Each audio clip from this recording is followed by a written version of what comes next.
The Kratky method of hydroponics has a couple of advantages over other systems, mainly because it's very simple and can be done in a very cheap way. It's fairly common for people to use deep containers for Kratky, but it occurred to me that with replenishment you could actually use shallow things like these trays to do it as well. And one reason for possibly doing this is that it can be very cheap.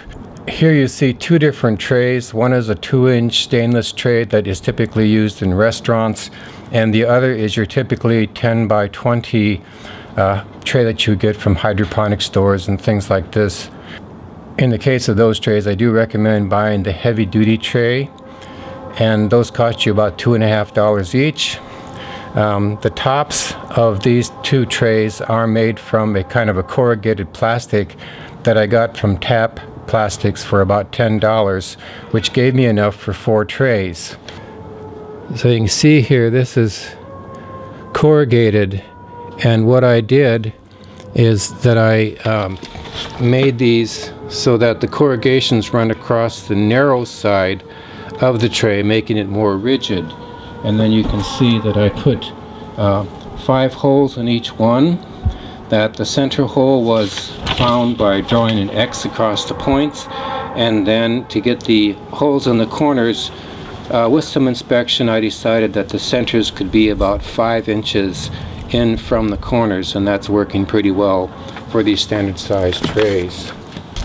So if you think about it, for 20 bucks or so you can get all the materials you need for 20 plants. $10 for the plastic, $10 for the trays.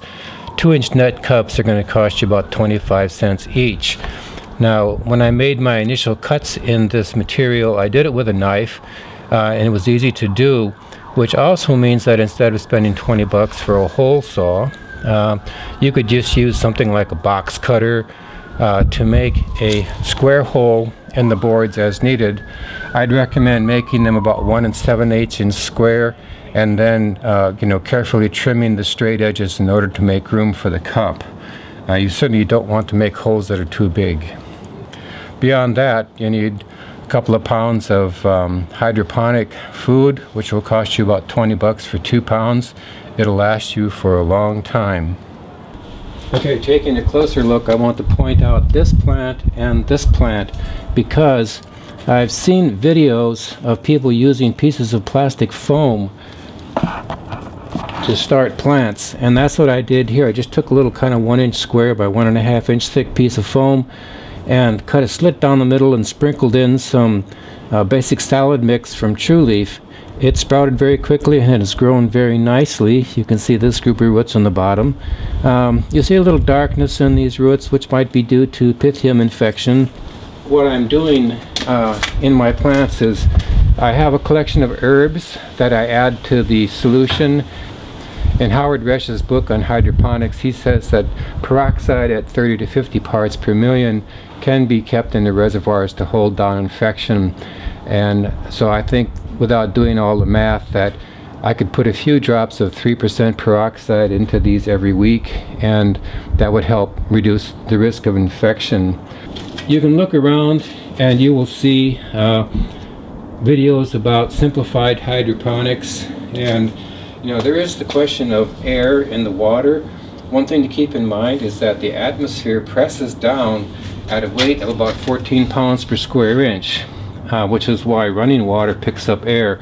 But with something like this, in the simplified hydroponic systems, they'll just kind of run this water back and forth, and that will give you some aeration of the water. But also keep in mind that up above the water level there will be some air breathing roots, and I think these plants are doing pretty well, considering that this is the end of December in San Francisco, where the days get to be in the mid-50s and the nights can be in the low 40s.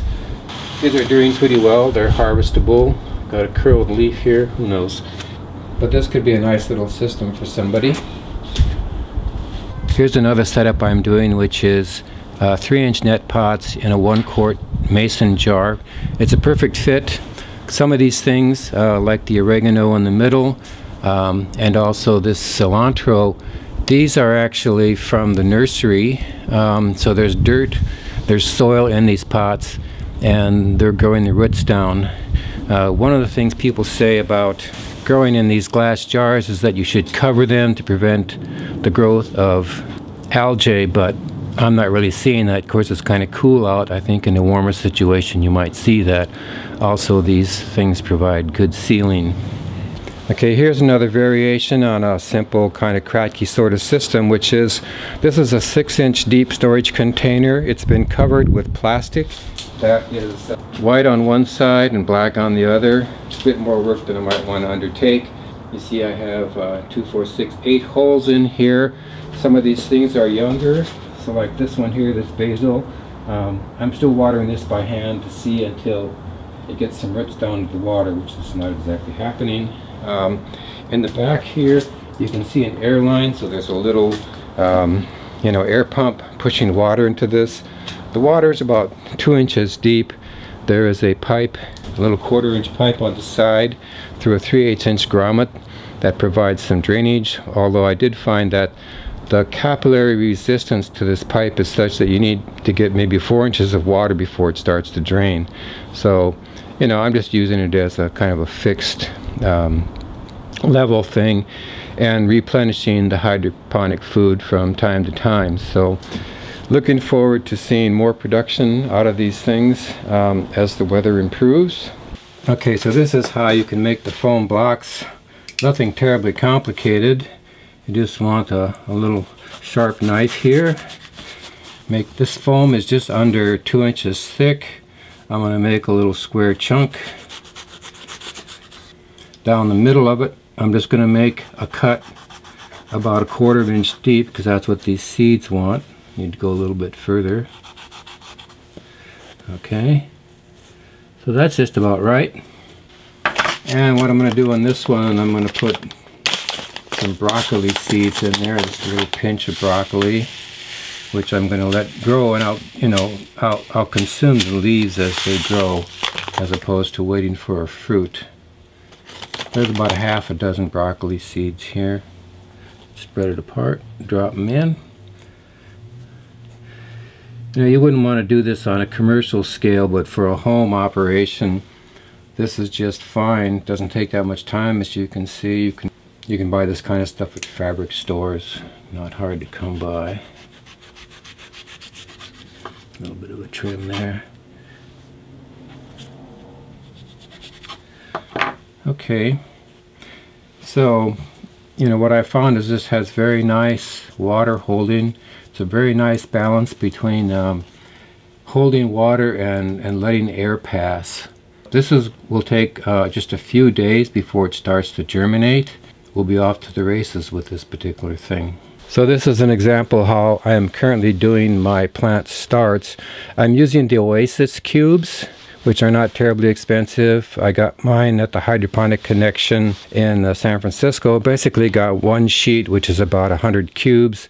These are very easy to work with. I'm not sure if you should put more than one seed down in them and then recycle them if they don't sprout. But here I have a garlic, clove, which started to put out roots just a few days after I put it in here. In the front we have cilantro, behind them we have some oregano, and behind them we have some specialized beet plants, which are bred in order to produce a lot of leaves rather than producing a big bulb, and people say that they're very tasty. Right next to them I have the only microgreens I'm growing currently, which is pea sprouts. I'm also doing kind of a form of hydroponics on these, where I'm using these trays that have holes in the bottom, letting the roots grow down below. And below this is just a standard 10 by 20 tray, and the grooves in that tray basically function as reservoirs for the hydroponic food. The light that is on these right now is a 4K LED light that I got at Lowe's. That cost me 30 bucks, which was not too much, but I also see that Costco from time to time has these available for 20 bucks. I think things are going just fine under them, as opposed to spending a lot more money. I do have up above, I have this 6200K light where I'm doing some growing. You know, so it just depends upon what you have. You know, if you have some standard fluorescent fixtures hanging around, you can rebulb those with the 5K or 6200K lights, which is kind of the best thing for foliage growth, but, you know, seems to be working okay in this. And here I have another form of my nursery, which is basically a 2-inch steel pan. These are like $9, $10, $11 from Restaurant Supply. I bought them as an idea when I was working on microgreens, and you know, they'll last forever, so I'll find a use for them. And here's a use, which is to take my seedlings and put them in the tray. And what I'll do is to just pour a thin film of water on the bottom of the tray, and then make sure that each one of these little pots touches that, and capillary action will do the rest. Up on the next shelf you can't see them, but I am doing some experiments. This is an experiment with growing turmeric. I bought this at Rainbow Foods.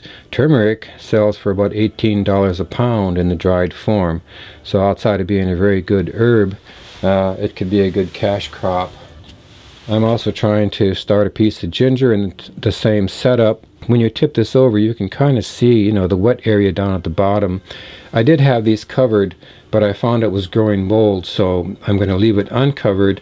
I sprayed it with my mold solution, which I will show you in a minute, and it seems to have gone away. So these have been in there since the 23rd, the 25th, so it'll be interesting to see how long it takes these to sprout.